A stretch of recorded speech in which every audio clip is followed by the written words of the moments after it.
राम राम शेतकरी मित्रांनो, पिनाका फार्म या यूट्यूब चॅनलमध्ये आपलं स्वागत आहे. तर मित्रांनो, सध्या आता पाऊस थोडासा कमी झाला आहे. सगळ्यांचे जवळपास आता मशागतीचे कामं चालू आहेत आणि जवळपास सगळे लेबर आपण आपल्या स्वतःच्या शेतामध्येच बिझी आहे. त्यामुळे कुणालाही असं याच्यामध्ये मग कापूस खुरपणे असावं, बाकी दुसरं खत टाकणं असावं, यांच्यासाठी कोणीही लेबर त्याच्यामध्ये भेटत नाही. तर बरेचसे जणांचं असंच आहे की कापूस खुरपण्यासाठी कोणी भेटत नाही वगैरे, आणि इकडून तिकडून भेटलं तर पण 300-400 रुपये सध्याचं रोज चालू आहे. त्यामुळे सध्या जवळपास सगळे शेतकरी त्याच्यामध्ये परेशान आहेत. तर आपण हाताने खुरपणी न करता त्याच्यामध्ये आपण एक चांगला असा पर्याय घेतलेला आहे. एकटा माणूस म्हणजे जवळपास त्याच्यामध्ये सगळं हँडल करू शकतो. त्याच पद्धतीने आम्ही हे बघा, आमचं हे 2.5 एकरचा प्लॉट आहे कापसाचा. तर याच्यामध्ये आपण असं चांगल्या प्रकारे असं नियंत्रण केलेलं आहे. तीच माहिती आपण या आजच्या व्हिडिओमध्ये बघूयात. त्या अगोदर आपल्या चॅनलवर नवीन असाल तर चॅनलला सबस्क्राईब आणि व्हिडिओला लाईक नक्की करा. तर बघा, सध्या आपण याला आता कापसाला 20-25 दिवस झालेले आहेत आणि हे बघा आता वाढ एकदम चांगल्या प्रकारे झालेली आहे. आणि आपण याच्यामध्ये सुरुवातीला खत टाकून याच्यामध्ये मग पाळी आणून घेतलेली आहे बैलाच्या साह्यानं.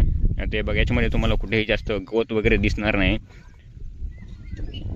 आणि याच्यामध्ये जेव्हा बैलाच्या साह्यानं पाळी आणली होती तेव्हा हे बघा, आता हे झाड आहे, झाडाच्या शेजारी बघा आता इथून पाळी गेली होती, त्याच्यामुळे झाडाच्या शेजारी बरीचशी जागा अशी राहिली होती. तर त्याच्यामध्ये बरंच असं त्याच्यामध्ये गवत होतं.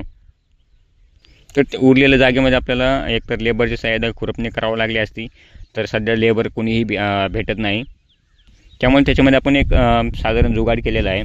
झाडाच्या शेजारी एकदम जवळून बघा आता आम्ही बैलाच्या साह्यानं खुरपणी केलेली आहे.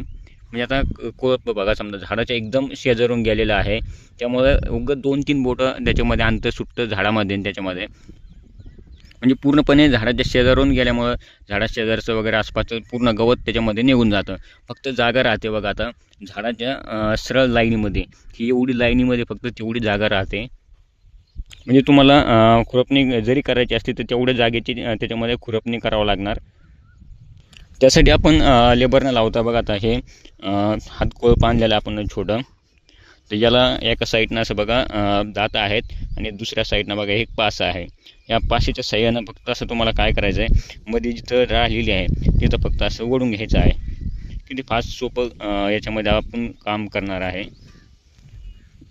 म्हणजे एकटा माणूस जवळपास दिवसभरामध्ये एकरभर सहज करू शकतो. आणि जर अजून एखादा भेटला तर 2-2.5 एकर त्याच्यामध्ये सहज होऊन जातं. सोपं काम आहे. फक्त हे बघा, आता हे मधली जागा याच्यामध्ये असं ओढत जायचं आहे.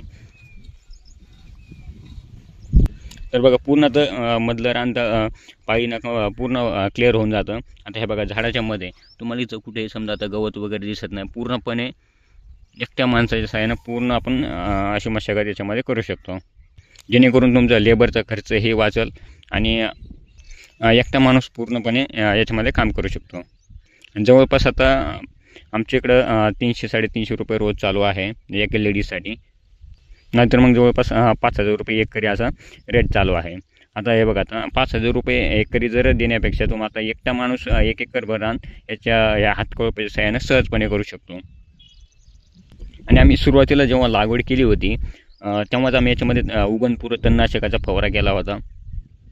त्यामुळं याच्यामध्ये गवताला आम्हाला बऱ्यापैकी चांगला असं रिझल्ट त्याच्यामध्ये भेटलेला आहे. आणि याच साईडला अर्ध्यातून पलीकडे बघा, आम्ही याच्यामध्ये तुरीचे पाटे टाकले होते. तर त्यामध्ये औषध नव्हतं आणलं तर ते गवतनाशक पूर्ण फुल भरलेले आहेत.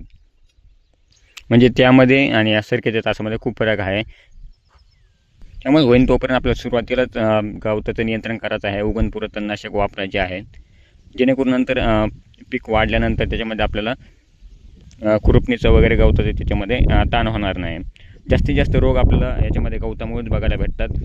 आता जसं समजा एक झाडांच्या शेजारी बघा, आता हे गवत जर असंच वाढत गेलं तर त्याच गवतावरचे किडे मावा वगैरे हेच आपल्या पिकावरती येत जातो. त्यामुळे मग जास्तीत जास्त थ्रिप्स वगैरे हे ते पसरण्याचे चान्सेस त्याच्यामध्ये खूप जास्त असतात. तरी अशा पद्धतीने बघा, आमचा एक 2.5 एकरचा कापसाचा प्लॉट आहे. याच्यामध्ये आता मी काल कोळपणी करून घेतलेली आहे. आता ही थोडी जी जागा सुटलेली आहे ती हे बघा कोळप्याच्या साह्यानं वडण्याचे काम याच्यामध्ये चालू आहे. तर मित्रांनो, माहिती कशी वाटली कमेंटमध्ये नक्की सांगा. आपल्या चॅनलवर नवीन असाल तर चॅनलला सबस्क्राईब आणि व्हिडिओला लाईक नक्की करा.